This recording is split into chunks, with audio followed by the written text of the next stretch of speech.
안녕하세요. 빌딩 언니 변혜인 이사입니다. 오늘은 2026년 7월 2일 상반기가 아주 빠르게 쏜살같이 지나갔어요. 그래서 오늘은 팟캐스트 알파카 추민재 팀장님 그리고 이희구 팀장님과 함께 2026년 상반기를 한번 결산해보고 또 2026년 하반기 빌딩 투자는 어떤 식으로 해야 할지에 대해서 한번 우리가 또 딥토크를 해보면 좋겠다라고 해서 만들었습니다. 안녕하세요. 요새 좀 자주 나왔죠? 알파카 26팀 추민재 팀장입니다. 저는 알파카 부동산 30팀 팀장 이희구 팀장이고요. 저는 공만남이라는 채널에서 저도 빌딩과 부동산 관련된 재미난 얘기 풀고 있습니다. 오늘 또 한번 빌딩 언니 채널에서 재밌게 이야기하고 가보도록 하겠습니다. 2026년 상반기 어떻게 보내셨나요? 정말 바빴죠. 뭐 저희 회사 워크숍도 있었고 뭐 계약도 있었고 잘 안 되는 계약도 좀 많았고 붙었다 떨어졌다. 붙었다 떨어졌다. 네네. 뭐 붙었다가 바뀌었다가 막 이러죠. 네. 이게 빌딩 중개가 되게 쉽게 생각하시는 분들이 많은데 진짜 정말 전쟁통도 이런 전쟁통이 없다. 그럼에도 불구하고 계속해서 또 계약이 나오는 것도 대단하신 것 같고 희구 팀장님은 어떻게 보내셨어요? 저는 이렇게 사람이 일이 많을 수가 있는가 이런 생각을 좀 가지고 너무 다양한 일을 많이 하고 있었던 것 같아요. 작년 말부터. 일단 제가 죄송하고요. 아닙니다. 네네. 즐겁게 하고 네. 있습니다. 계약도 많이 또 쓰고 중개 일도 하고 또 마케팅 일도 열심히 하고 제 것도 열심히 하고 이러다 보니까 이거 영상 찍을 때 1주택자 하겠다고 했는데 또 주택도 하나 사가지고 네, 1주택자 되셨습니다. 축하드려요. 대출도 다. 진짜 대단해. 네, 아무튼 올해 이제 빌딩 시장을 한번 돌아보면 저는 개인적으로 굉장히 이 거래가 회복이 됐다라는 게 이제 2026년의 특징이 아닌가라는 생각이 들거든요. 최근에 이제 상반기 빌딩 시장을 경험하신 우리 중개인의 입장에서 이것들을 좀 정리를 해보면 어떨지 2026년 상반기 한 줄 평? 뭐 이렇게 한번 정리를 해볼까요? 제가 또 한 줄평 장인이잖아요. 네. 그래도 기차는 간다. 약간 비유를 잘해. 저는 갑니다. 네네네. 그러니까 지금 사실 금리도 아직 낮지도 않고 그리고 뭐 엄청 물건들이 많이 쏟아져 내리는 시장은 아닌데 그럼에도 괜찮은 건물들은 항상 있었고 또 이제 항상 살려고 혈안이 되신 분들도 지금 시장에 되게 많으시잖아요.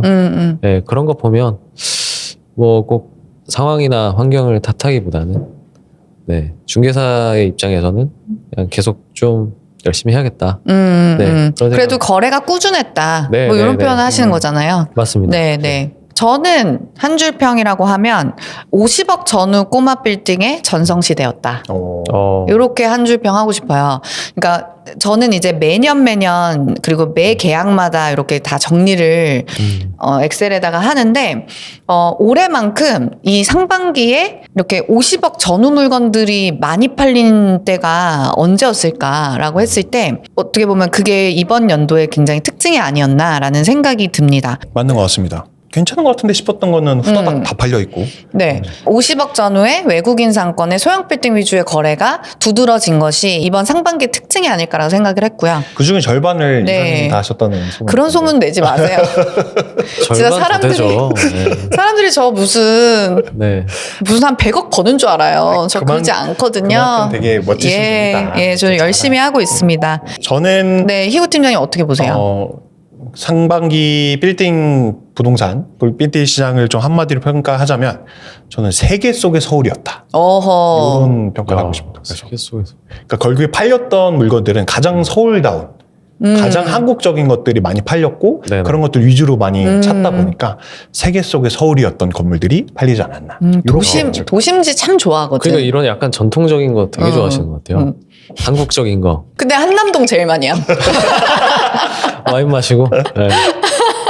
그리고 또 어떻게 보면은 이제 상반기의 가장 큰 특징들을 우리가 좀 거시적으로 한번 살펴본다면 어떻게 보면 저는 2분기 4월부터 6월의 가장 큰 특징, 최근 시장의 가장 큰 특징은 이 주식이 너무 이제 코스피가 막 9천. 그죠. 9천까지 찍었죠. 네, 9천까지 찍고 뭐 지금은 또 약간 조정을 받고 있는데 이런 주식 쪽으로 자금이 좀 이탈이 되고 그러면서도 또 주식으로 에쿼티가 커져서 다시 돌아오시는 분들까지 생각을 한다면 주식 시장의 영향이 또 만만치 않았구나라는 생각을 하게 되더라고요. 맞죠. 네. 주식으로 사서 뭐 빌딩으로 묻으신 대표님들도 실제로 많고 너무 많죠. 보시던 에쿼티 양의 한 30%씩 50%씩 네. 더 붙여가지고 보시는 분들도 많고 대부분 분들 뭐 다 지금은 건물 볼 때가 아니다 부동산 볼 때 아니다 이렇게 얘기를 하시는 분들도 계신데 또 그렇지 않다는 거 또 기사는 간다고 했던 것처럼 네. 또 많이 보신 분들은 또 부동산으로 또 보시고 하셨던 것 같아요. 그 주식 되게 열심히 하시는 고객분 계시거든요. 네. 그분한테 이제 제가 최근에 한창 막 8천에서 막 9천으로 막 달려갈 때 그때 연락을 드렸어요. 대표님 주식 요즘 시장 너무 좋은데 안전자산으로 리밸런싱 하시죠? 이러면서 내가 연락을 오랜만에 했더니 진짜 고객님이 이사님 저는 100억 벌고 가겠습니다. 진짜 이렇게 말씀하시는데 제가 깜짝 놀랐잖아요. 그래서 어떻게 보면은 이 시장 안에서 어쨌든 금융자산을 또 굉장히 크게 굴리시는 이 군들이 있으시잖아요. 네. 매수자분들. 그러니까 그런 분들 같은 경우에는 저도 금융을 잘 모르지만 주식 조금 이제 굴리고 있는데 변동성이 일단 너무 크기 때문에 맞아요. 이게 진짜 막 하루에 몇십억씩 왔다 갔다 해서 멘탈 다루기가 쉽지 않다고 하더라고요. 그렇죠. 그래서 그런 측면에서 봤을 때 이 주식의 어떤 확실한 변동성과 그래서 엄청 크게 단기 황금성이 높게 가져갈 수 있는 장점에도 불구하고 여전히 여기서 주식으로 돈 벌어서 부동산에 묻는 뭐 이런 형태의 니즈는 꾸준하지 않을까라는 생각이 들었어요. 포트폴리오를 또 다변화하셔야 되니까 또 하나만 또 이렇게 계란을 또 한 바구니에 담으면 안 되니까 그쵸. 또 주식도 담고 또 빌딩도 건물도 담고 아파트는 못 담. 아파트는 한 채 네. 똘채 띨채 말고 똘채 똘채. 담으시고 네. 네. 그러면은 저희가 봤을 때 상반기 때에 좀 거래가 많이 됐던 상권 한 탑3 정도 이렇게 한번 좀 궁금한데 뭐 빌딩 중개사로서 보셨을 때 느꼈을 때 여기가 좀 이 상권들을 많이 팔렸다 세 군데 어디가 있을까요? 이번에 확실하게 좀 뚜렷하게 이렇게 증가한 데를 생각하면 서촌이랑 북촌을 일단은 얘기를 꼭 해야 될 것 같고, 그리고 이제 조금 부진했었던 아틀리에 상권. 네, 작년만 해도 사실은 크게 이렇게 각광받지는 못했었잖아요. 그렇죠. 네, 아틀리에 상권도 올해 상반기에 많이 그렇죠. 거래가 됐다라고 보시는 거죠. 저는 개인적으로는 오히려 강남. 오히려 강남이 약간 표면적으로 피부로 느껴지기에는 왜 이렇게 강남 물건에 관심이 없으시지? 라고 하는데 또 이제 우리 알파카 최근에 이제 상반기 결산했잖아요. 네네. 그런 거 보면 강남구가 또 여전히 1위고 기사에서도 보니까 여전히 강남구의 상업용 부동산 거래가 꽤 크다. 근데 이제 그게 약간 큰 구치의 거래가 여전히 일어나는 게 이제 여전히 강남구인 것 같고, 저희 회사 내 거래를 보면 강남권을 이렇게 우리가 좀 조정된 가격으로 살 수 있는 타이밍으로 보시는 분들이 강남권 거래를 꽤 하신 것 같다라고 보여집니다. 강남구가 제일 크기도 하지만 거래량이나 거래 가액으로는 많이 줄었다고 해도 역시 압도적으로 강남구가 그래도 제일 많이 된 게 아닌가 저도 생각이 듭니다. 그러니까 강남구의 거래 비율이 지금 우리 회사 안에서는 40% 정도에 육박하거든요. 네네. 네, 그리고 상위 3개가 68%. 근데 상위 3개가 강남구, 마포구, 성동구다. 근데 이거는 이제 우리 회사 안에서의 거래인 것 같고, 전체적인 그 국토교통부의 거래 사례를 봤을 때는 종로구가 사실 2분기 때 굉장히 높은 거래량이 있었다라고 네. 확인을 했거든요. 연초부터 이렇게 6개월이니까 맞아요. 전체적으로 그렇고 최근 비율이 좀 종로가 이렇게 좀 늘어나고 있는. 종로 중구가 늘고, 이제 저희 회사 안에서도 그걸 보면 1위가 강남구, 2위 마포구, 성동구, 서초구, 중구, 종로구로 올라옵니다. 근데 사실 중구, 종로구가 이렇게 중위권 늘 있었나? 좀 낯설긴 하거든요. 그쵸. 그리고 용산구가 지금 오히려 되게 약세고, 그러네. 네, 송파구도 그렇고. 송파는 이게 하반기 이게 같이 집계가 되거나 하면은 송파 부지 같은 거 최근에 좀 많이 팔리고 있잖아요. 맞아요. 네네네. 매입 임대주택. 네, 저렴한 부지들은 요새 이제 조금 그러니까 건설 쪽 하시는 분들이 좀 매입해서 좀 하겠다고 하는 움직임이 조금 생겨나고 있는 게 아닌가 좀 그런 생각이 좀 듭니다. 저는 약간 상권 탑3 상권은 물론 말씀하신 것처럼 서촌 북촌 그냥 뭐 넘버 원이고 그 다음에 저는 종로 3가 익선동. 종로 3가 익선동. 종로 3과 익선동 요쪽 라인 괜찮았었던 것 같고, 그리고 하나는 좀 상권이라기보다는 약간 트렌드적으로 네. 보면은 그 F&B 하는 그 영동시장 먹자골목 그쪽 라인이랑 용리단길 이쪽이 조금 핫했다. 거래량도 많았다. 생각보다. 예. 용리단길 라인에도 최근에 또 답사도 가보고 해보니까 거래량도 생각보다 꽤 많습니다. 작년 말부터 한 1년 정도 이내의 거래 사례를 쭉 쳐다보니까 네. 1억대 중반 이상 거래 사례들이 꽤 많이 찍히고 있는 게 좀 특징인 것 같아요. 그 용리단길은 한번 가봐야 될 것 같아요. 최근에 안 가봤는데 생각보다 요즘에 되게 뜨겁다는 소식이 많이 들려서 한번 상권 촬영을 하러 가보도록 하겠습니다. 그러면 그거 외에 뭐 작년 대비해가지고 뭐 유독 좀 거래가 좀 뜸했네? 라고 생각하는 곳들은 있나요? 저는 압구정 로데오랑 한남동이 오히려 이미 최고가를 좀 찍고 나서 약간 좀 이렇게 좀 눈치 싸움하는 조금 조용해지는 왜냐면 살만한 게 이미 다 팔렸다는 듯한 느낌? 지금 뭔가 고객들이야 뭐 지금도 여전히 많이 찾으시긴 하시지만 네네. 거기 물건 드리고 싶어도 드릴 만한 물건이 거의 없기는 하잖아요. 그쵸. 손바뀜이 최근에 뭐 도산이라고 하면은 워낙 많이 됐고, 네. 로데오 상권과 우리가 도산 상권을 분리했을 때 도산은 손바뀜이 뭐 작년 재작년에 너무 많이 됐다. 그리고 지금 이미 너무 평당 가격 호가가 막 4억씩 부르시니까 네. 이 거래가 쉽사리 지금 많이 되고 있지는 못한 것 같고 오히려 로데오 라인의 물건들이 부진한 것 같아. 맞아요. 저는 또 같은 맥락으로 저기 연무장길 인근도 이거는 내 상대가 아니다. 그렇죠. 이제 너무 멀어졌다. 그래서 이제 사실은 아예 그 깊게 검토할 생각을 못 하시더라고요. 그렇죠.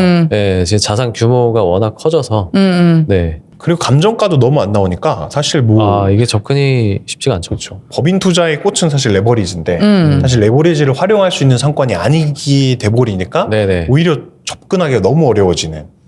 약간 좀 사치제가 돼버린. 맞아요. 네네. 그리고 일단 물건이 뭐 잘 안 나오잖아요. 그렇죠. 맞아요. 그래서 뭐 도산이나 연무장길 쪽은 실질적으로 매수하기 자체가 너무 힘들고 최근에 이제 거래된 것들을 보면 다 뭐 4m 도로 아니면 이면에 있는 물건들 위주로 거래가 되는 것 같더라고요. 네. 그리고 심지어 조용히 나왔다가 조용히 팔리는 경우가 맞아. 많아. 맞아요. 요즘 물건들 거래되는 거 보면. 네. 좀 이거 조금 다른 얘기긴 한데 요즘 네네. 그 상반기 때 분위기를 봤을 때 이사님이 전문가시니까 네.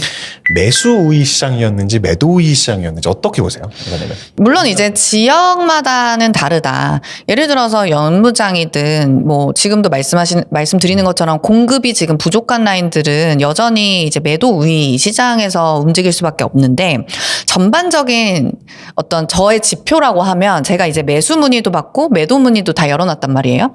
근데 그러면 이제 그게 엑셀에 계속 쌓여요. 막 몇백 개씩 지금 이제 쌓여 있는데 그게 어떻게 들어오는지에 대한 거를 보면 최근에 정말로 한 1분기까지만 해도 매수자가 훨씬 더 많이 들어오는 느낌이었는데 4, 5, 6월 같은 경우에는 점차 매도 문의가 더 많아지는 느낌이 있어. 심지어 주요 지역, 뭐 강남이라든지 종로라든지 중구 이런 요즘 인기 있는 지역에도 불구하고 좀 팔아주세요라고 연락이 오는 그런 문의들이 지금 많아지고 있거든요. 물론 이제 매수도 꾸준하기는 하지만 그냥 제가 피부로 느낄 때 약간 좋은 물건들 의뢰가 많이 들어오는데? 이런 생각이 들어요. 그러니까 그런 거 보면 매도자분들이 약간 갈아타기 타이밍? 그러니까 금리 오르기 전에 좀 정리를 하고 싶어 하시는 분들이 많지 않나 그런 생각을 했습니다. 한 6대 4? 네, 그 정도. 보통 시장은 이제 금리가 진짜 완전히 팍 튀기지 않는 이상은 매도 우위 시장을 가지고 가잖아요. 어떻게 보면. 네, 근데 요즘은 약간 분위기가 매도자들이 좀 더 말랑해지는 느낌. 그러면은 매수 우위에 좀 가까워지고 있다. 또 다시. 근데 사실 우위라고 할 것까지야 모르겠어요. 근데 왜냐하면 이게 우리가 거래를 해보면 그냥 우리가 되게 큰 그림으로 매수 우위, 매도 우위라는 얘기를 하지만 사실 금리가 또 이렇게 높아지는 시점이 되면 결국은 매수자가 좀 위축될 수밖에 없고 그런 매수자가 줄어들 수밖에 없죠. 그러니까 그런 상황이 된다라고 하면 좀 매수 우위 쪽으로 조금 무게감이 실리는 느낌이 든다라는 생각을 했습니다. 어떠세요? 저도 일단은 1분기에는 일단 원화 가치가 요새 조금 약세다 그치. 보니까 조금 이제 실물 자산으로 오나 보다 싶었어요. 그러니까 좀 문의도 많아졌고 조금 더 적극적으로 보겠다라고 하는 피드백들도 많았는데 근데 지금 일단은 그 7월에 금리가 또 좀 오른다는 얘기도 있고 뭐 그냥 동결한다는 얘기도 있고 하니까 일단 좀 지금은 지켜보려고 하는 오늘 이제 7월 2일이잖아요. 네. 그래서 그거를 보고 이제 아마 좀 판가름이 되지 않을까. 네. 그런 상황인 것 같아요, 저는. 제가 드리고 싶은 말씀은 그럼에도 불구하고 안 사도 되는 이 시장 안에 들어와 있는 매수자분들 중에서 살려고 마음먹은 사람들은 여전히 경쟁 중이다라는 거지. 네. 그래서 오늘도 마찬가지고 오늘도 오퍼했는데 매도자가 갑자기 안 팔겠대요. 막 다른 부동산에서 연락받고 그래서 계약에 임박하는 순간이 되면 100% 이제 매도 우위가 되잖아요. 그렇죠. 그럴 수밖에 없죠. 네, 이제 그런 어떤 여러 가지가 복합적으로 되어 있다. 네. 저는 느낄 때에 사실 오히려 약간 매도이 좋은, 그러니까 저희가 어쨌든 중개하는 물건들이 다 우리나라에서 제일 좋은 도시인 서울, 그 중에서도 제일 좋은 주요 지역들, 강남, 뭐 종로, 마포, 뭐 홍대 뭐 이런 데가 결국에는 다 주요 지역이잖아요. 한남동. 그러니까 그런 데 갖고 계신 분들은 지금 팀장님 말씀하신 것처럼 원화도 똥값이 되고 있고 지금 뭐 주식 코인 뭐 이렇게 많이 올라간다고 하는데 내가 이거 팔아가지고 지금 내가 뭐 할 거야? 많이 연세점 있으신 대표님들도 많고 이러시니까. 그러니까 좋은 지역들은 가만히 있는데 갑자기 집 앞에 뭐 외국인들이 막 계속 지나다니고. 맞아. 그 이거 보면은 내가 굳이 팔아야 되나? 그쵸. 이런 생각이 좀 드는 거죠. 그냥 한 가지 팔아야 되는 이유는 좀 연세가 좀 있으시거나 이런 좀 자산 정리를 좀 해야겠다 싶어서 그래 팔자 이 생각이 들어서 깎다 보니까 아니 이거 이렇게 내가 왜 팔지? 맞아, 이런 맞아. 상황까지 오게 되는 그런 상황인 것 같아요. 그래서 그런 물건들 사실 지금 매수하시는 대표님들도 워낙 똑똑하시고 하시다 보니까 물건 좋은 거는 딱 보시면은 바로 알죠. 그죠, 바로 아시잖아요. 그러니까 예전에는 애매하면 어떻게 좀 애매해도 그냥 해볼까 할까 이런 심리들이 좀 많았다라고 한다면 요즘에는 정말 디테일하게 보니까 많은 대표님들이 정말 특 A급들을 많이 노리시잖아요. 근데 이제 그런 특 A급들 물건들은 사실은 나오기가 또 쉽지는 않다. 그래서 그런 측면에서 보면 좋은 물건들 위주로는 매도자분들이 역시나 우위에도 있는 게 아닌가. 좀 그런 생각이 좀 듭니다. 너무 맞는 말씀이시고, 그러니까 이게 큰 틀에서는 이제 매도의 매수위를 이렇게 뭔가 딱 정하기는 좀 어려운 시장인 것 같고 어쨌든 좋은 물건에 대해서는 여전히 경쟁이 계속 붙고 있고 중개인들 사이에서도 막 경쟁이 엄청나게 붙잖아요. 시장에 뭐 B 플러스 물건으로 나왔다가 그게 결국 거래가 되는 돈이 들어가는 시점에는 A급이 돼서 결국 거래가 되는 게 많다 보니까 그런 측면에서는 마지막에는 이제 매도인 우위가 되고 그리고 이제 그럼 중개인들이 그런 것들을 또 중간에서 하는 거죠. 그러니까 저희가 있는 이유가 바로 그런 게 아니겠느냐. 자, 그러면 우리 이제는 한번 디테일한 물건에 대한 얘기들, 상반기에 거래된 물건 중에 베스트 우리들끼리 한번 뽑아보면 좋을 것 같아요. 우리가 이 시장 최전방에서 이 거래가 되는 걸 계속해서 보고 있기 때문에 아 이거 참 잘 샀다. 혹은 거래가 참 잘 됐다. 이렇게 약간 후회가 되거나 혹은 감탄하거나 아니면 내가 중개했는데 참 이거 잘했다 싶은 물건이 있다면 자랑 좀 해주세요. 이게 되게 좋았다라는 사례는 그 종로구 통이동 60일의 1번지거든요. 아, 청사 빌딩. 아, 나도 이거 골랐어. 네, 이게 그러니까 64억에 이제 거래된 걸로 확인되는데, 일단 이 건물은 경복궁 그 역세권이고 자하물로 대로변 건물인데 이제 서촌에 최근에 외국인 관광객이 몰리면서 대로변의 경우 평당가 2억 내외로 지금 호가가 되고 있잖아요. 그렇죠. 근데 그거에 반해서 일단 평당 1억 5천이 조금 안 되는 금액은 메리트가 있어 보이고 그리고 대부분 노후됐거나 이제 단독으로 개발이 어려운 건물들인데 이제 본 건물은 이제 비교적 연식이 최근인데다가 건물의 전면이 좁지가 않고 그리고 기본적인 구조 자체가 판매점으로 리노베이션 하기가 상당히 좀 용이해 보여요. 게다가 이제 매도인이 또 명도를 해주는 조건이라서 이게 자하물로가 지금 최근에 대로변에 매장 자리를 찾고 있는데 물건이 없어서 못하는 상황이라 지금 그 현 상태 그대로 임차 재구성해도 기대되는 임대료 수준이 한 2,500에서 3,000 정도는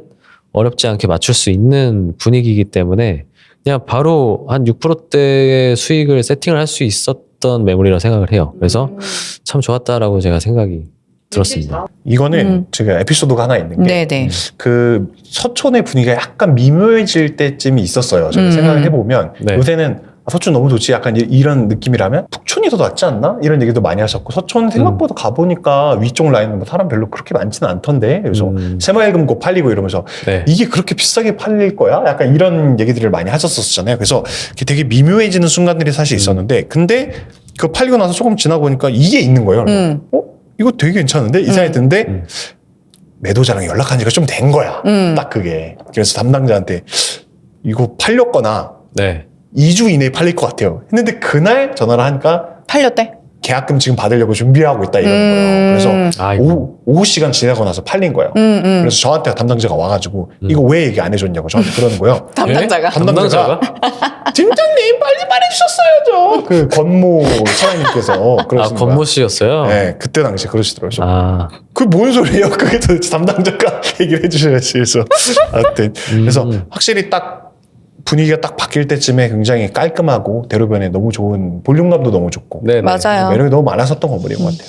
일단 서울 대로변 역세권에 60억대로 물건을 살 수 있다면 반드시 검토하셔야 됩니다. 네. 그렇죠? 그렇죠. 네. 그리고 말씀하신 대로 얘는 건물을 안 건드리고 전면도 너무 좋고 건물 상태가 워낙 이제 리테일이든 F&B든 그냥 바로 들어와도 되는 컨디션이었기 때문에 네. 그런 측면에서는 매력적인 건물이었다라는 생각이 들고 그런 측면에서 저는 하나 또 고르자면 그 자아문 10길에 청아식당 있는 아, 네. 저는 그 물건이 되게 의미 있는 거래라고 생각하거든요. 그러니까 서촌의 부흥을 알리는 계약이었다라고 생각이 들어요. 이 청아식당 건물이.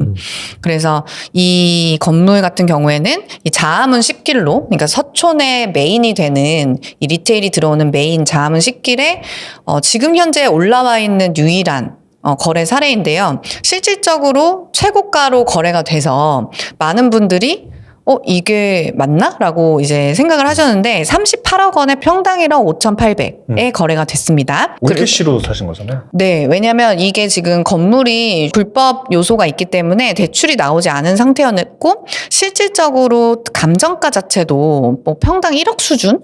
그러니까 계속 평당 1억 수준 정도의 이제 거래가 되는 시점에 갑자기 얘가 나와가지고 갑자기 로컬에서 1억 6천에 육박하는 금액으로 쿨거래가 됐죠. 그리고 이 임차자가 청아식당이라고 굉장히 이 서촌에서 유명한 식당이었는데 오랜 기간에 이제 영업을 마치고 명도가 됐고 여기에 이제 최근에 러닝 브랜드가 들어왔는데 여기 임대료가 어떻게 돼요? 평당 임대료가 65만 원 정도에 맞췄습니다. 와, 좋다. 직전에는 얼마였어요? 직전에 가장 높은 임대료가 제가 알기로는 평당 35만 원 정도의 그 임차가 들어왔었는데 이 물건이 이제 매각 후 바로 갑자기 아니 그러니까 너무 30억대잖아요. 그러니까요. 38억에 사가지고 갑자기 지금 임대료가 두 배 뛰기 된 거예요. 두 배 뛰기가 된 건데 지금 임대료가 거의 한 달에 2,500씩 들어오는 거거든요. 네. 그러니까 엄청난 투자가 와. 됐다. 바로 2배 이상 가치가 상승했네요. 그러니까요. 네. 이게 사실 이 물건이 젠틀몬스터가 매입했다라고 난리가 맞아요. 났었어요. 루머가 소문이 엄청 나서 사실 제가 젠틀몬스터 관계자님한테 슬쩍 떠봤죠. 혹시 서촌에 건물 매입하셨냐? 그랬더니 저희가 왜요? 라고 하시더라고요. 그랬었는데 어쨌든 결국은 이제 이 라인에 건물을 갖고 계신 건물주가 추가로 매입하신 걸로 알고 있고 이 라인에 지금 자아문 10길은 러닝 브랜드들이 줄 서서 기다리고 있습니다. 네, 그래서 이 거래도 아주 작은 30억대 건물 중에 메인을 들어갈 수 있는 좋은 기회였다라는 생각이 들어서 하나 꼽고 싶었어요. 근데 사실 이게 나한테 왔을 때 네. 이게? 그 시점에 결정할 수 있는 사람이 저는 사실 많지 않았을 거라고 보거든요. 심지어 호가가 우리 회사에 처음 나왔을 때는 한 1억 7, 8천 정도에 시작이 됐던 것 같아요. 네. 근데 이제 결국은 1억 6천 정도에 이제 거래가 됐는데 와 이거 용기 내기는 쉽지 않은 결정이었겠다라는 생각이 들어서 야수의 심장을 가진 투자자분께 박수를 쳐드리고 싶은 계약이었습니다. 저는 두 개 얘기하고 싶은데요. 저희 모두가 아마 탄식을 할 만한 건물. 뭐요? 저희 종로 3가 역 앞에 아하. 있는 그 유메오댕 71억? 유메오댕 들어가 있는 그거 저도 넣었죠. 예. 저도 넣었어요. 그러니까요. 그래서 이거 저희가 되게 팔려고 되게 많이 왔다 갔다 했잖아요. 답사도 진짜 저희. 많이 했어요. 그러니까. 거의 될 뻔 몇 번 했는데 네네. 안 돼가지고 좀 아쉬웠던 그런 건물인데 여기 가보면 진짜 사람이 네. 말도 못하게 진짜 많잖아요. 너무. 그리고 또 여기 이 종로3가 메인 포차거리 라인은 막 평당 2억씩 거래되고 이렇게 되는데 지금 또 물건이 있냐? 없어요. 나와 있는 것도 없고. 네. 그리고 얘도 지금 71억에 거래가 됐는데 평당가 1억 7천만 원 정도니까 네. 이미 최고가보다도 좀 저렴한 상황이고 70억대 볼륨, 매매 볼륨이라고 하는 거 너무 매력적이고 지금 수익률도 한 3.35% 이렇게 나오는데 사실 이 임대료 같은 경우에도 들어온 지 임차인들이 꽤나 시간이 좀 지난 임차인들이어서 임대료 상승폭도 충분히 좀 더 있겠다. 뭐 다 되는 그런 팔방미인형 그런 건물이었다. 아, 가슴이 아프네요. 네. 네. 이게 저희가 막 자리도 잡고 뭐 아니 실제 이거는 뭐 방송으로 안 나가도 되는데 들어갔어요, 돈이. 근데 이제 되돌려 받는 미션을 이제 하사 받아서 되돌려 받았습니다. 그러니까요. 절반. 네. 근데 진짜 이거는 근데 결국은 이 물건을 또 제가 아는 분이 매입을 하셨더라고요. 그래요? 그러니까 다른 고객이 매입을 하셨는데 진짜 그냥 잘 사셨다라는 말밖에 할 수가 없더라고. 아유, 우리가 더 쌌는데. 네. 그러니까 저희가 그래서 보통 막 팔면은 다른 데서 샀다 그러면 좀 토라지잖아요. 저희도 사람이니까 네. 중개인들도 토라집니다. 근데 토라지는데 이걸 사셨다고 하시니까 아유 축하드립니다. 이거는 말이 나오는 거야. 네. 왜냐면 그 앞쪽으로 뭐 거래된 것들을 보면 다 1억 9천, 뭐 짱오락실, 뭐 이런 것들, 그리고 호텔, 메이커스가 1억 8천대, 그리고 우리 알파카에서 거래된 요 물건도 1억 9천대. 그래서 다 이제 호가 자체는 2억 정도 선이 이제 뚫어질 수 있는 어떤 시점에 1억 7천에 71억짜리 건물을 매입할 수 있었다는 건 상당히 좋은 투자였다라고 생각이 들었습니다. 그냥 요거는 올해 거래된 건 아닌데 올해 잔금을 했던 건데 지금 저는 요새 그 저희 핵빌딩 그 홍대에 있는 거 그거 진짜 참 잘 사셨다. 홍대 물건. 홍대에 있는 물건. 그래서 왜 잘 샀냐라고 생각을 해보면 이게 약간 메인 레드로드에 딱 접해 있는 건 아니긴 하잖아요. 하나 들어가 있기는 한데 근데 이 레드로드 바로 이면에 있는 건물들도 사실 거래가 되게 많이 되잖아요. 네. 되게 많이 되고 금액이 지금 매입하신 금액이 평당 1억 원 정도에 매입을 하셨는데 네네. 사실 이게 실거래 밸류맵에 들어가 보면 실거래는 또 밸류맵에는 안 찍혀 있긴 하거든요. 네네네. 진짜 싸게 샀죠. 진짜 싸게 사셨어요. 그래서 다른 홍대 물건 이면에 있는 물건들을 팔기가 조금 어려워지는 게 아닌가. 너무 싸게 잘 사셔서. 그리고 딱 그 대표님이 그때 저희 막 촬영하고 했을 때도 너무 활용을 잘하고 계시더라고요. 그러니까 50억대에 홍대 거의 메인급 위치에 유동인구 엄청 많고 명도 다 되고 없죠.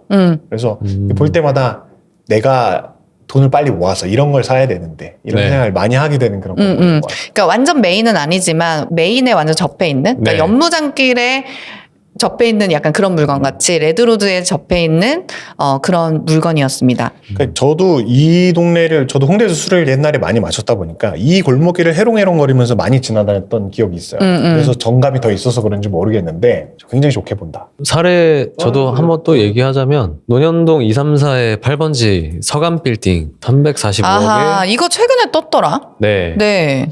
평당 1억 5,900 정도. 아. 네. 이거 제가 많이 밀었던 물건이거든요. 저도 상당히 많이 밀었거든요. 이거 진짜 왜 안 살까? 그러니까 이게 시장에 풀려있던 금액보다 실거래가가 실제로 엄청 많이 내고가 돼가지고 A급 사례가 돼버린 건물인데 일단 뭐 위치 자체는 뭐 원주역 3번 출구 바로 앞이고 대로변인데 연면적도 900평 넘게 나오는 건물이라 일단 누구나 좀 관심을 가질 만한 건물인데 일단 뭐 그때 당시에 건물 구조도 그렇고 전면이 주차장으로 돼 있어서 좀 대로변에서 가시성이 좀 떨어진다. 뭐 이런 게 좀 아쉽기도 했고 그리고 임대 수익률 때문에 이제 수선이 좀 필요한 건물이었는데 일부 층이 명도가 안 되는 등의 조금 아쉬운 지점들이 많았어요. 근데 이제 345억이라는 금액은 이 건물의 이제 토지 공시지가가 한 178억 정도 되더라고요. 네, 일단은 땅만 봐도 공시지가 2배 미만이고, 근데 이 정도 수준 금액은 건물 없는 나대지도 흔하지 맞아요. 않잖아요. 지금 네. 강남 대로변에 네. 나오는 물건들 그냥 나오기만 하면 평당 2억 이상씩 부르시잖아요. 그렇죠. 뭐 3억, 4억 그냥 되게 쉽게 가는데 건물이 또 깔끔하다라고 하면 네네. 저도 이거 실거래해보고 진짜 깜짝 놀랐습니다. 그렇죠. 네네네. 연면적 기준으로 따져도 평당 3천만 원 후반이거든요. 이거는 뭐 도심이나 강남권에서 이제 찾아보기 힘든 수준이고 뭐 몇천 평 이렇게 대형 빌딩 거래하는 기관들에서 하는 그런 딜 수준이잖아요. 맞아요. 네, 그러니까 이게 전체 사옥용으로 매입했다고 하면은 뭐 명도에 소요되는 뭐 시간 비용 감안하더라도 이거 상당히 좋은 조건에 매입하지 않았나. 회장님 빌딩입니다. 회장님 빌딩. 저거 사면 이제 회장님 소리 듣는. 탁상 감정가가 415억 나왔던 물건이거든요. 탁상 감정가보다 거의 60억 정도에 저렴하게 매각이 됐으니까 이거는 진짜 되게 두고두고 좀 얘기가 될 만한 물건이라고 보여집니다. 진짜 강남 물건이 지금 사야 되는 거 같아요. 그러니까 좋은 가격으로 들어오고 그리고 매도자분들이 그래도 시장을 좀 읽고 계시기 때문에 어쨌든 조금 더 오퍼하기에 좋은 타이밍이라고 보여지거든요. 그래서 적극적으로 검토하실 필요가 있습니다. 강남 건물. 이런 얘기 하면은 네가 살아.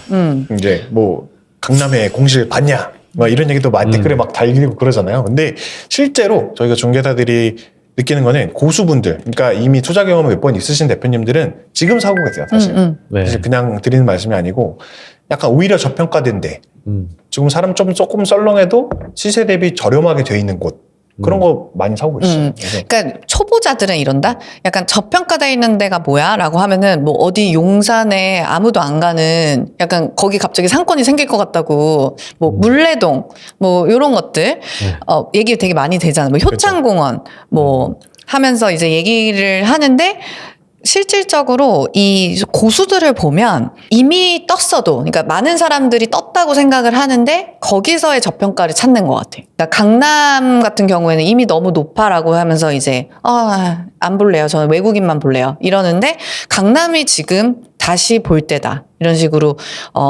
꺼진 불도 다시 보는 그런 형태의 투자가 고수들이 하는 투자가 아닌가 그런 생각을 했습니다. 맞습니다. 근데 이 얘기를 들으니까 그 요새 그 되게 뜨거운 화두가 있잖아요. 저희 가로수길. 또. 네, 노홍철 씨가 이제 매입하면서 여기 다시 살아난다. 뭐 아니다. 이제 회생 불가다. 이런 얘기가 있는데 뭐 어떻게 생각하시는지. 저희는 방송에서 너무 많이 얘기를 했는데 사실 이제 그 노홍철 씨가 지금 그 노신사라고 노홍철과 무신사의 그 합작법인을 만들었죠. 그게 제 생각에 99% 건물에 들어올 거라고 생각하거든요. 가로수길에. 네. 99%? 그냥 제 그냥 느낌에. 들어오는 거네요. 네, 그냥 제 느낌에 그런데 왜냐하면 무신사가 하고 있는 브랜드의 전개 과정을 보면 결국은 이 공간을 활용할 수밖에 없는 패션 브랜드잖아요. 네. 뭐 걔네 자사 브랜드가 됐던 아니면 그 연계된 여러 가지 정말 수백 가지의 중소형 브랜드들을 고려해서 아뜰리에를 띄운 것처럼 이제는 그 무신사 조만호 회장님의 그 특징이 저평가된 곳을 뚫자가 이제 굉장히 부동산 투자의 핵심이라고 제가 알고 있거든요. 그런다라고 했을 때 지금 고려해볼 만한 저평가된 지역이 어딘가라고 했을 때 가로수길을 찜해지지 않을까라고 하는 저의 희망입니다. 저는 희망이라기보다는 약간 이거는 약간 이제는 좀 다르다. 아니 왜냐면 거기 사시니까. 그렇죠. 살기도 살고 너무 이쪽 라인을 많이 계속해서 분석을 하고 있잖아요, 제가. 그럼요. 제일 전문가 아니에요? 네, 그러니까 제일 보고 있다 보니까 사실 단일 길 안에서 이렇게 거래량이 1년 이내에 많이 된 곳이 거의 없어요, 요즘에. 근데 그게 제가 봤을 땐 용리단길이랑 이 가로수길 이 길이거든요. 지금 단일 길 중에 거래사례 제일 많고. 그리고 또 외국인분들이 사실 많이 계속 들어오고 있고 작년에 2천만 됐고 올해 3천만을 목표로 이제 간다고 하는데 그러면은 명동 가고 성수 가고 종로 가지만 서울이 그거 뭐 거기만 있는 곳은 아니잖아요. 사실 생각해보면. 그래서 이 가로수길 라인으로도 보면 재밌는 건 조금 특수한 관광 이렇게 좀 얼굴에 뭘 이렇게 많이 하신 메디컬 미용 관광 하신 그런 분들 되게 많이 지나다니시거든요, 사실. 그쵸. 그래서 오히려 공실이 있어서 좀 당황스러워하는 거지 사람들이 없지는 않은 그런 상권이잖아요. 그리고 여기에 있는 간간히 조그맣게 이제 이 도산대로 라인으로 있는 호텔들도 굉장히 잘 됩니다. 잘 되죠. 사실. 네. 그래서 그런 이미 우리나라의 리테일 시장들이 들어갈 수 있는 상권들이 포화 시장에는 이때에 비어 있는 곳으로 갈 수밖에 없는데 여기 그냥 비어져 있고 이미 리테일 상권이고 이미 외국인 너무 많고 호텔도 잘 돼 있고 저는 안 될 이유가 없다. 그러면서 지나다니면서 보면은 이미 신축행위 그리고 또 시 자체에서도 조례로 지구단위 계획으로 구역 만들어서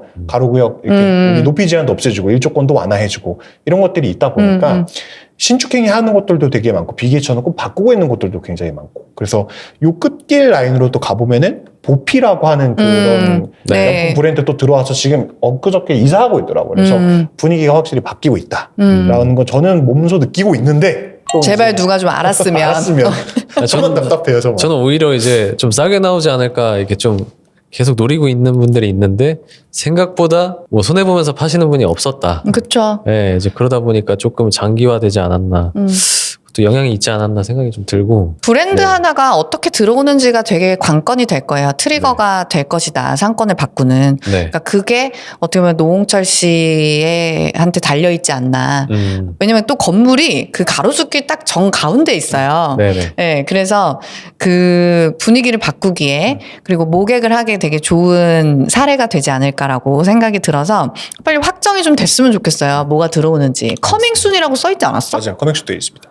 아니 그러니까 커밍순이라면 아무거나 가지고 커밍순 써놓진 않으실 거 아니야. 그쵸, 뭔가 야심차게 준비를 하시지 않았을까. 그 니네 기대해라 지금 이런 거잖아요. 네네네. 난 너무 기대가 되네. 그리고 장담하는데 거기 네. 뒤에 뭐 하나 또 들어옵니다. 제가 볼 때. 뒤에요? 뒤에요. 뒤에 아, 라인에도 뭐 그럼요. 사놓고 뭐 하시는 분들 계시거든요. 뭐 들어옵니다. 아, 그 뒤에 길이 좀 있죠. 이렇게. 네, 그렇죠. 네. 뭐 임대라도 하나 뭐 들어오시겠죠.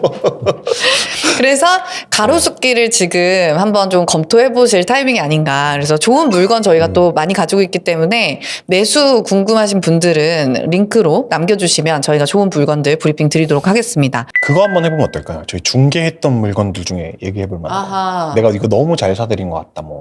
저 있어요. 저는 동소문동으로 갑니다. 아하. 아. 동소문동 한성대 입구 초역세권 네. 49억 2천만 원에 매각이 된 요 물건인데요. 위치를 보시면 한성대 입구 4호선 초역세권에 위치하여 있고 대지가 52평형, 연면적이 283평형이라서 3종이랑 일반 상업지가 지금 섞여 있는 노선 상업지인데 용적률이 435%, 그리고 건폐율이 93%입니다. 이야. 제가 또 이런 거 좋아하잖아요. 네네. 네, 쫙 다 먹고 있는 거. 그래서 물리적으로 이 건물이 가지고 있는 너무나 큰 장점이 있어서 이게 이제 50억 전후에 나왔다? 제가 서두에 말씀드렸지만 50억 전후 물건들 귀신같이 팔려 나갔는데 저희 매수자께서 거의 보자마자 그냥 바로 사겠다고 하셨어요. 근데 이제 우리 매수자분은 이미 이제 종로에 굉장히 큰 건물을 하나 가지고 계신 분들이었고 어떻게 보면 지금 이제 건물 투자에 굉장히 이렇게 몰입되어 계신. 그러니까 물건 딱 보내면 yes or no가 바로 나오는 약간 그런 분들이셨죠. 그래가지고 바로 답을 이제 내셨는데 이게 또 임차인들이라든지 건물이 워낙 오래되어 있고 또 연체가 있는 이제 이런 임차인들도 있고 하다 보니까 그런 디테일들을 좀 챙기는 게 좀 시간이 좀 걸렸죠. 근데 지금 이 상태로 인수를 해도 수익률이 5%가 나왔어요. 5%대. 그냥 가지고만 있어도 실질적으로 이 입지, 완전 초역세권 역출구 앞이라고 하는 이 입지가 가지고 있는 아주 강력한 힘, 그런 것들을 향유할 수 있는 그런 50억 전후의 좋은 물건이었다. 엎어지면 코달 때라는 표현을 쓰죠. 네, 네. 역출구 앞에 나와서 어디야? 그 엎어지면 코 닿는 데 있어. 딱 그 위치에 있는 게 아닌가. 진짜로. 이거 좋았죠. 네. 이 건물은 그 다른 원장님들한테 그 다른 컨셉으로 분명히 보시던 분들한테 최근에 다른 원장님들은 어떤 걸 사시나요? 이런 거 많이 물어보시잖아요. 그래서 그때 보여드렸을 때 이게 다른 원장님이 이런 걸 사셨어요? 이렇게 말씀을 드리면 왜 저한테는 안 보여주셨어요? 약간 이렇게 저 바로 샀죠. 약간 이런 얘기들 많이 하시는 그런 류의 건물이었던 것 같아요. 그래서 저희가 늘 말씀드리지만 뭐 서촌, 북촌, 성수 같이 외국인들이 막 들어와서 리테일 임대료가 막 오르는 그런 주요 지역에 투자하는 방법이 있고 네. 또 어떻게 보면 요런 입지는 굉장히 그 지역의 주동선에 위치한 역출구에 있는 대로변 건물도 어떻게 보면 늘 희소하다고 생각하거든요. 역출구라는 게 정해져 있는 거고. 그렇죠. 역출구를 막 우리가 더 만들 수는 없잖아. 그러니까 그런 측면에서 역출구 필지는 굉장히 정해져 있는 희소한 필지가 아닌가. 이게 왜 제가 기분이 좋은가면 그러니까 고객분이 일단은 보자마자 사겠다고 했던 물건들 약간 그럴 때 좀 희열이 있잖아요. 네네. 네네네. 그러니까 그런 것들이 좀 되게 기억에 남는 물건이었습니다. 되게 또 뿌듯하셨을 것 같아요. 네네네. 네.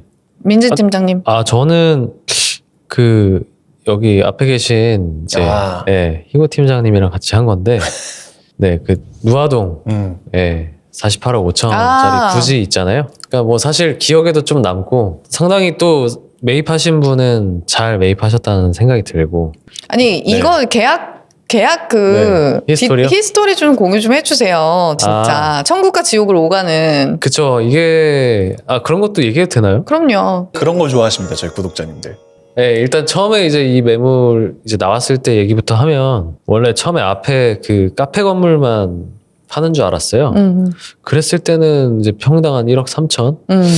이거 좀 쉽지 않겠는데, 좀 많이 내려와야겠는데 하다가 뭐 그분이 이제 다주택자였고 매도인 분이 이제 또 5월 10일 전까지 팔아야지 그 중과 유예를 이제 받으실 수 있어가지고 이제 뒤에랑 같이 묶어서 이제 해달라는 거예요. 근데 그랬더니 금액이 확 좀 싸지는 효과가. 그래서 평당 9천 정도가 됐고, 그래서 일단은 뭐 어떻게 이제 희구 팀장님께서 이제 손님분 그분이 F&B 하시는 분인가요? 네, 이제 붙여주셔가지고 했는데 일단 그 아드님이랑 같이 오셨어요. 아드님이랑 같이 왔는데 저희는 존재도 몰랐거든요, 사실. 그러니까 이 계약을 나는 부정적이죠. 네, 너무 싸게 파는 것 같다. 나는 반대하고 싶고 이제 그런 어떤 역할을 가지고 오신 것처럼 이게 약간 좀 쉽지 않았죠. 비협조적이시긴 했는데, 근데 뭐 충분히 이해가 되는 게 뭐 이제 아버님이 제가 알기로 그 동네에서 이제 좀 상당히 유지신데 뭐 되게 어렵게 이제 자수성가하신 걸로 알고 있어요. 근데 뭐 이렇게 정리하는 거에 있어서 조금 아드님이 속상하시지 않았나. 네네. 그래서 저희가 실제로 그 당일날에 그냥 가버리셨잖아요. 맞아요. 매도인이 자리를 박차고 일어나셨죠. 저희가 다 같이 나가가지고 이제 바지가랑이를 잡았는데 매정하게 이제 가버리셨죠. 근데 그러다가 저희가 뭐 이제 극적으로 진심 어린 뭐 설득 상소문도 올리고 이렇게 하다 보니까 감성 문자도 막 보내고 막 그렇게 하면서 상소문 한 번 더 기회 주겠다 해가지고 저는 사실 긴장됐거든요. 이번에도 또 그 아드님 오시면 어떡하나.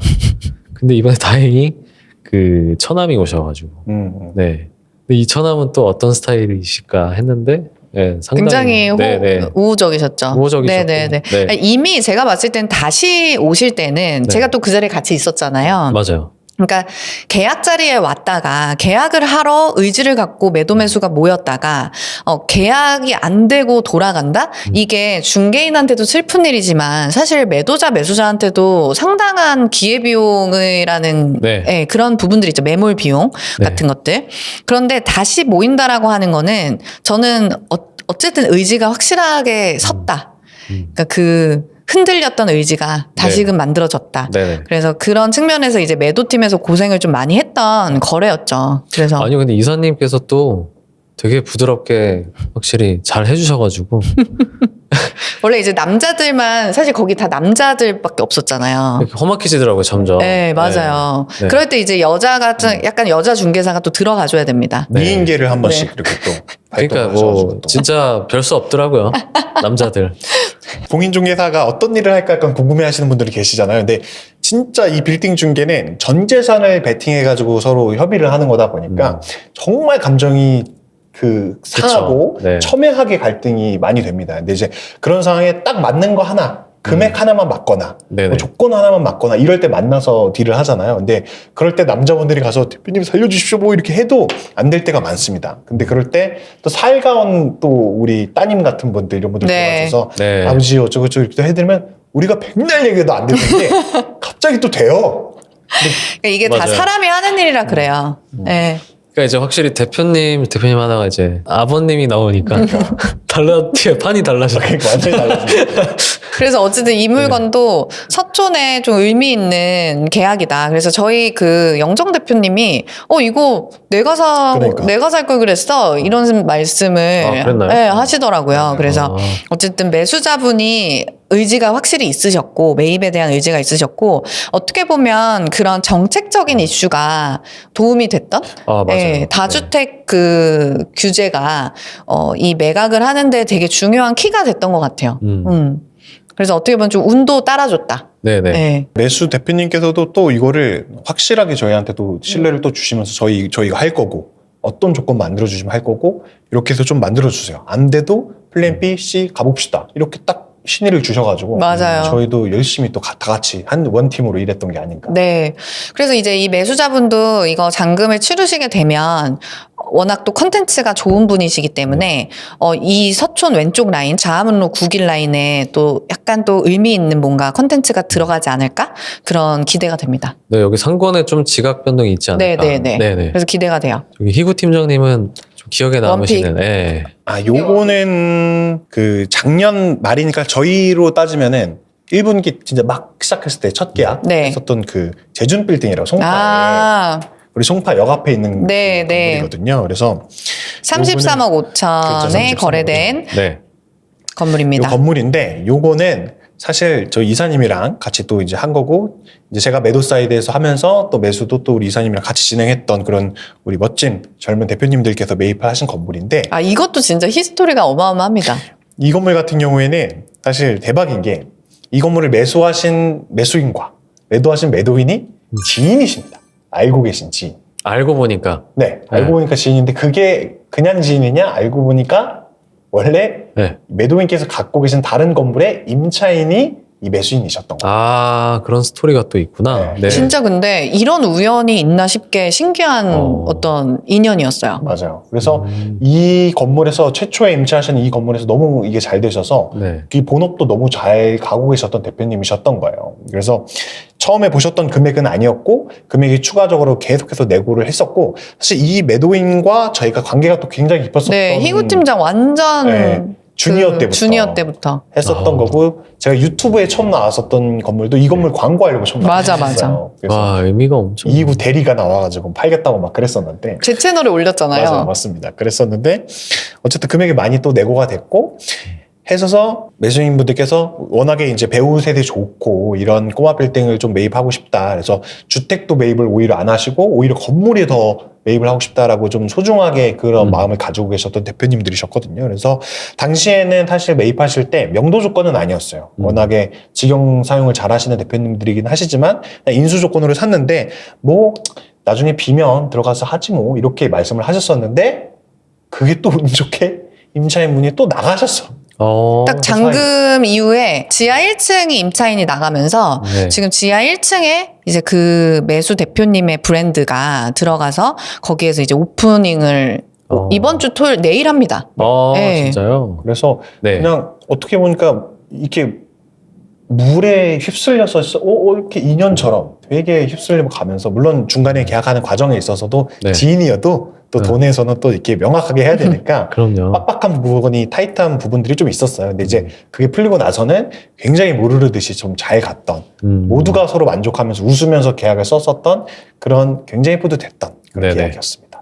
그리고 이 물건은 이 신규 법인이 아니라 이 기존 매수자가 법인을 그러니까 실제 영업을 하고 계시는 그 매출 법인이 있었어요. 네. 근데 그게 5년 이하의 신규 법인이었고 그래서 매입을 하게 될 때 그 법인으로 기존 법인으로 매입을 하면 취득세가 중과되는 이슈가 있었는데 그래서 이제 매수자는 기존 법인으로 해야 될지 신규 법인으로 해야 될지를 고민을 하시다가 네. 결국은 기존 법인이 갖고 있는 재무제표라든지 이런 것들이 워낙 좋아서 금리 한도가 굉장히 좋게 나왔고 그래서 결국 기존 법인으로 중과세를 맞고 취득을 하셨는데 실질적으로 이렇게 빠르게 직영으로 사용할 거라고 이제 또 돌아서 보면 어떻게 보면은 취득세를 내고 네. 기꺼이 내고 이걸 직영 사용하는 용도로 너무 잘 매입을 한 게 아닌가 그 선택도 좀 신기한 것 같아요. 굉장히 강단 있으신 멋진 대표님. 진짜 제가 너무 존경하는 네, 그 대표님. 중과 부분이 그러니까 아깝지가 않네요. 네. 그것도 플랜을 쫙 짜시더라고요. 그러니까 신규 법인으로 하면 금리가 또 세고 하니까 몇 네네. 년치 이자 비용 한 3년 정도를 계산을 해보니까 신규 법인으로 했을 때 이자 비용 토탈 이만큼 그 다음에 기존 법인을 했을 때 이자 이만큼 근데 중과 받는 거 이만큼 계산을 해보니까 네. 5년 갖고 있으면은 기존 법인으로 사는 게 더 낫겠는데요? 그러시더라고요. 그래서 바로 그쪽으로 또 네. 선택을 하시더라고요. 그리고 결국은 이제 직사용을 해야 되는 부분이 있다 보니까 네, 그런 부분에서는 좋은 의사결정이지 않았나, 최선의 의사결정이었다라고 생각을 했습니다. 아, 이렇게 보니까 또 되게 많다, 우리. 네. 열심히 살았다. 맨날 울고불고 하지만 네, 또 이렇게 사례들이 많네요. 자, 그러면 우리 지금까지 이제 상반기를 좀 한번 돌아봤어요. 그러니까 지금 뭐 서촌 건물, 우리 베스트로 뽑은 사례라든지, 그리고 우리 중개 사례를 고려하면 진짜로 뭐 한 50억 전후 물건들이 진짜 많은 것 같고, I자 꼬마 빌딩들의 거래가 상당히 많았던 걸로 보여집니다. 그러면 중요한 거는 이제 우리에게 다가오는 이 하반기입니다. 2026년 하반기의 빌딩 시장은 어떤 식으로 전망하시는지, 그리고 투자자분들은 어떤 전략을 좀 취하시는 게 좋을지, 이런 거에 대해서 우리도 또 생각을 공유해보면 좋을 것 같아요. 일단 금리가 가장 이슈입니다. 금리가 2번 정도 오를 수 있다라는 한국은행 총재 얘기가 있었고, 실질적으로 지금 일본이라든지 미국 다 금리를 오르는 추세이기 때문에 그런 측면에서 금리가 오르는 거는 사실이다. 우리가 준비를 해야 된다라는 걸로 보입니다. 어떻게 보실까요? 뭐 사실 2025년 5월부터 지금 한 번도 안 올랐기 때문에 오를 수밖에 없겠다. 이런 생각이 좀 들고요. 사실 근데 예전에는 이제 우리가 금리가 올랐던 경험이라고 치면, 제가 2019년 겨울부터 일을 시작했으니까 제 중개의 인생에 있어서의 금리가 올랐던 때 하면은 저는 2023년 그 코로나가 끝나던 22년도 하반기부터 24년도 이때가 이제 금리가 엄청 오를 때였거든요. 근데 그때는 그 전 금리가 너무 쌌어. 맞아요. 그러니까 완전 이제 제로 금리에서 금리가 오르다 보니까 그게 너무 가파르고 너무나 크게 느껴졌던 것 같아요. 타격이 컸죠. 타격이 진짜 컸고 시장에 주는 어떤 충격도 굉장히 컸기 때문에 거래량이 갑자기 정말로 확 네. 절벽이 되는 그런 현상이었는데, 지금은 또 다른 느낌이에요. 왜냐면 애초에 지금 어떤 중금리의 금리가 나가고 있는 상황에서, 예를 들어 지금 신규 법인은 뭐 4%대라고 뭐 네. 상반기에도 계속 그런 식으로 이제 얘기가 됐었고, 잘 받으면 3% 후반 이렇게 받았던 시기였기 때문에 금리가 이제 오른다라는 거에 대한 매수자들의 공포가 예전만큼 크지는 않다. 네. 대응해야 할 변수다로 이제 좀 되어 있지 않나라고 생각을 했습니다. 그러니까 이제 저도 올라도 근데 그렇게 거래량에 좀 큰 영향을 줄 것 같지는 않고요. 뭐 마찬가지로 이제 계속 좋은 매물은 거래가 되고, 그러니까 어떻게 보면 이게 일반적인 시장인 것 같아요. 네네네. 그 전에가 사실은 너무 과열됐던 거지. 원래 상업용 빌딩 시장은 원래 이게 맞지 않나. 이게 디폴트 값이 아닌가. 네. 그 과거의 특수성이 오히려 더 있었었다는 말씀을 하시는 거죠. 그쵸, 그쵸. 코로나 시기. 네네. 그러니까 오히려 그때를 계속 생각하면은 못 사시는 것 같고. 그때 생각하면 안 되죠. 네네네. 그거는 정말 특수 상황. 그리고 그 정도의 시세 차익 이런 것도 지금은 사실은 바라면 안 된다. 근데 이 정도 수익이 나오면서 이 정도 시세 차익 가능한 사실은 상품이 없잖아요. 그렇죠. 네. 금리는 근데 우리나라 생각하면은 저는 올리는 게 맞다고 생각합니다. 너무 지금 원화 가치가 너무 좀 떨어져 있는 상태이기도 하고 하니까 한두 번 정도는 올리는 거는 자연스러운 수순인데, 너무 급박하게 막 올라가거나 약간 이러면은 조금 두려운 것도 좀 사실이긴 하지만 좀 어느 정도 좀 완만하게 좀 이렇게 좀 올라가는 형태는 그래도 원화 가치를 생각하거나 했을 때에는 좀 나쁘지는 않지 않나 이런 생각이 좀 듭니다. 그리고 보면 결국은 그래서 레버리지 비율을 줄이시는 네. 그런 방향, 그런 전략을 취하시는 것 같아요. 그러니까 네네. 금리가 이제 중금리 그리고 오른다라고 생각을 하니까 막 풀 레버리지를 하려고 했던 분들도 조금 보수적으로 생각해봐야겠다, 이렇게 전략을 조금씩 바꾸시는 거지, 이게 거래량 자체에 아주 큰 충격을 줄 거라고 예상되지는 않아요. 근데 이제 결국은 얼만큼 이제 어떤 비율로 올라가는가가 되게 중요한 포인트가 되겠다. 그래서 그 부분은 우리가 시장에서 좀 계속 주목을 해봐야 될 거라고 생각합니다. 근데 뭐 금리가 올라도 기차는 또 간다고, 또 이제 매입하실 분들은 또 매입하실 거기 때문에 또 대출 금리는 또 약간 좀 다르잖아요. 그렇다 아니, 보니까 최근에 잔금하신 분이 있는데 지금 되게 반영이 좀 되고 있잖아요. 근데 이제 매출이 나오는 형태로 이제 뭐 그 법인 세팅이 좀 잘 되어 있는 법인이긴 했는데 3% 초반 받았던 거야. 임대법인인데. 네, 맞아요. 그래가지고 임대법인인데? 네. 근데 이제 6개월 변동이래요. 그 고정은 너무 이제 고정이랑 좀 차이가 나는데 약간 특판이랑 이것저것 해가지고 와, 3% 초반 받으셨다 그래서 깜짝 놀랐습니다. 그래서 이게 또 금리가 네. 또 만들기 나름이 또 있잖아요. 네. 생각을 좀 바꿨습니다. 네. 좀 주담대를 좀 나가야 되는데 네. 생각보다 너무 높아서 금리는 좀 내려야 되는 게 맞는 것 같아요. 희구 팀장님 주담대 받으셔야죠. 이제 받았는데 너무 높아요. 많이 올랐더라. 너무 높아서 금리는 내리는 게 맞는 걸로.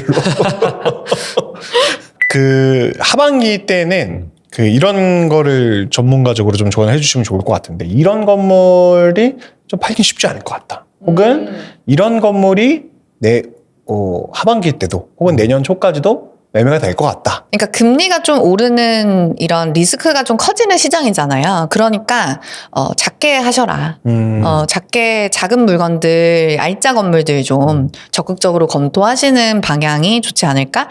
여전히 50억 전후 물건들, 뭐 2, 30억대부터 한 6, 70억 전후 물건들 굉장히 인기가 많을 거라고 생각이 들어요. 그래서 적극적으로 그 금액대에 나오는 A급이다, 중개인이 이거 좋다라고 하면은 눈을 크게 뜨고 검토를 해보시는 게 좋지 않을까? 네, 그런 생각입니다. 저는 약간 유니콘은 없다. 이런 말씀을 드리고 싶은데. 맞아요. 네. 저희도 이제 중개해오다 보면 이렇게 시장이 계속해서 조금씩 바뀌잖아요. 지금은 이게 팔리겠어 했던 게 또 몇 개월 지나고 나서 보면 이게 진짜 좋았다. 라고 얘기를 하는 것들도 있고 하는데, 이미 좀 빌딩 시장이 좀 23년, 24년 좀 어려운 시장을 겪으면서 금액이 많이 내고 되었었거나 이제 안 팔리니까 이제 수익률도 조금 매매가가 내려가니까 수익률을 높았던 건물들, 그런 것들이 25년도, 26년도 지금 지나오면서 많이 소진이 된 것 같은 느낌이 많이 들어요. 그래서 그런 건물들 매각 사례만 생각을 하고 그런 건물 찾아주세요라고 얘기를 하면 생각보다 그런 거를 찾기는 조금 어려울 수도 있겠다. 그래서 오히려 보실 때 너무 수익률이나 너무 매매가의 평단가적으로만 매몰되지 말고 오히려 조금 더 이걸 어떻게 개선시킬 수 있을지, 입지적으로 어떤 게 괜찮을지 이런 거에 좀 더 포커스를 맞춰서 투자하실 때 하시는 게 조금 더 바람직한 방향이 맞지 않을까라는 저는 생각이 좀 듭니다. 그렇죠. 이제 보통 그러니까 물건을 매입하시게 되면 단순히 우리 이제 영상을 보시는 분들은 디벨롭이라고 했을 때 건물의 가치를 높인다라고 했을 때 대부분은 신축을 해야 되거나 대수선 같이 건물을 건드려야지만 그게 디벨롭이라고 생각하시는 분들이 많은데, 실제로 임대료를 개선하거나 네. 임대 수익을 창출하는 다양한 방법들이 있잖아요. 그러니까 그런 것들에 대해서 개선할 수 있는 점이 있다라는 걸 한번 되게 딥하게 검토해 볼 필요가 있다라고 생각이 듭니다. 민지 팀장님은 어떠세요? 제가 이제 하고 싶은 얘기는, 이건 시기에 국한되는 건 아닌데, 뭐 이거를 뭐 어떤 금융 상품처럼 그냥 이제 숫자만 가지고 생각하지 말고, 그러니까 사용 가치를 보는 게 중요하다.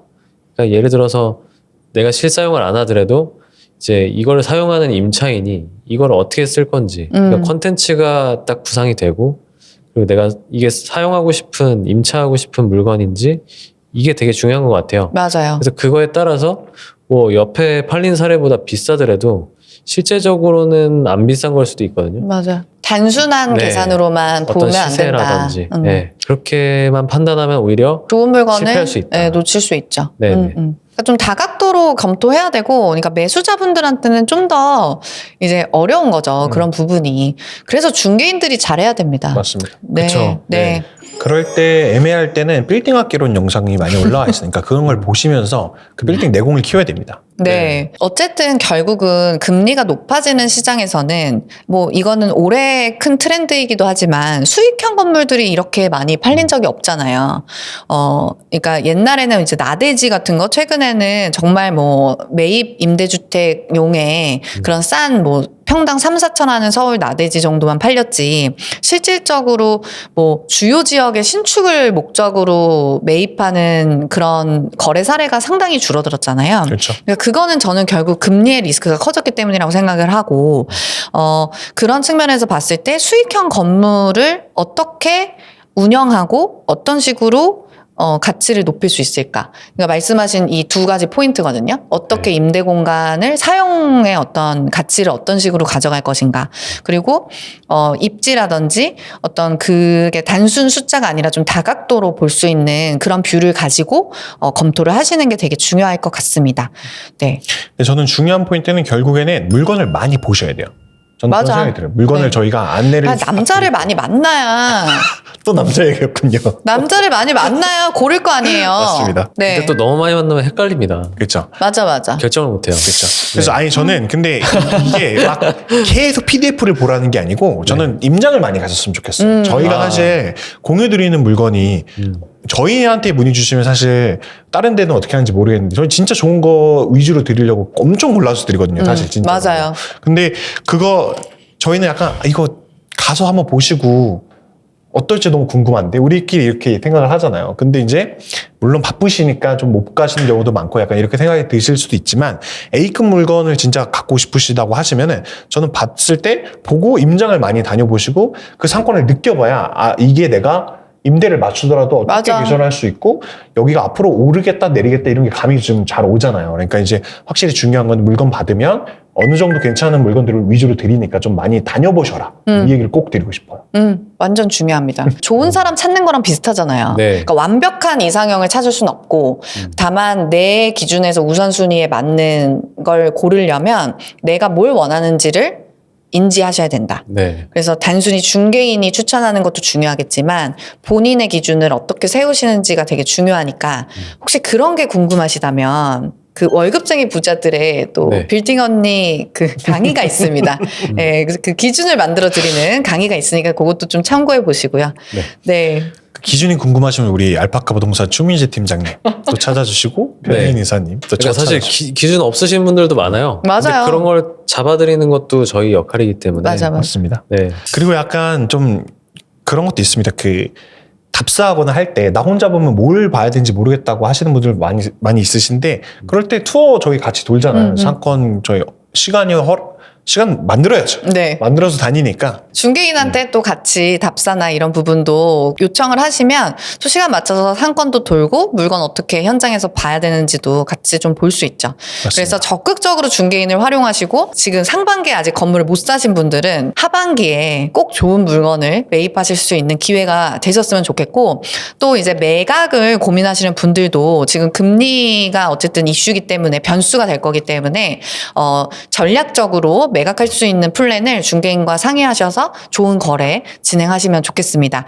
네. 오늘 2026년 상반기를 한번 돌아보고 매물들에 대한 얘기들도 나누고 하반기 우리가 어떤 식으로 투자해야 되는지에 대해서도 얘기를 좀 나눠봤는데요. 어쨌든 시장은 계속 돌아가고 있고 지금도 누군가는 건물을 검토하고 있습니다. 매물이 궁금하신 분들은 링크로 문의를 주시면 저희가 연락드리도록 하겠습니다. 본 영상이 마음에 드셨다면 구독과 좋아요 그리고 댓글까지 네. 알림 설정도 네. 해주시면 좋을 것 같습니다. 항상 나올 때마다 많이 얻어가고 그리고 네, 저도 뭐 조금 이제 덜 어색해하는 것 같고 네. 어쨌든 제가 좀 카메라 울렁증이 있어서 그렇지 이 필드에서는 더 적극적이거든요. 맞습니다. 네. 우리 민재 팀장님도 굉장히 차분하게 중개 잘 하시는 공인중개사이시니까 민재 팀장님이 궁금하신 분들은 또 연락을 주시면 좋겠습니다. 그럼 여러분 오늘 또 고생하셨고 여러분 모두 부자 되세요. 안녕. 안녕.